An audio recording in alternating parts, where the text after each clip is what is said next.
Sharon Cuneta at Gabby Concepcion, tuloy na tuloy ang reunion movie sa 2024.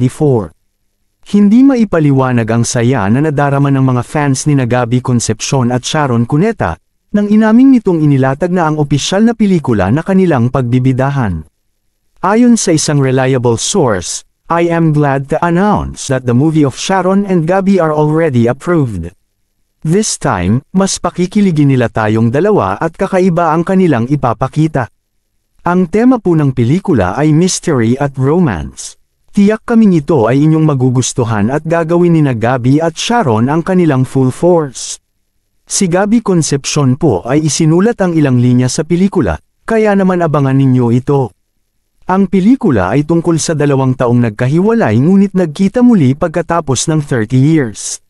May malaking pinagdadaanan ng babae dahil nawawala ang anak nito at dito papasok ang role ni Gabby. Hindi na po kami makapaghintay na i-shoot ito early next year. Sana po ay suportahan ninyo ang kanilang tambalan. Ito ang nakakakilig na kumpirmasyon para sa kanilang big project next year, at tiyak na tatangkilikin ito ng mga Sharon at Gabby fans. Samantala, sinabi ni Gabby Concepcion na excited na siyang umarte muli kasama ang dating asawa, at gagawin niya ang kanyang absolute best para sa role. Ganoon din naman si Sharon Cuneta, na walang bukang bibig kundi mas gagalingan niya ang pag-arte.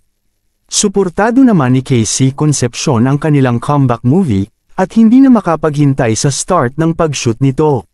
Sobrang tagal na kasi ng huling pelikulang pinagsamahan ng dalawa, kaya naman sobra ang kagalakan sa mga puso nito.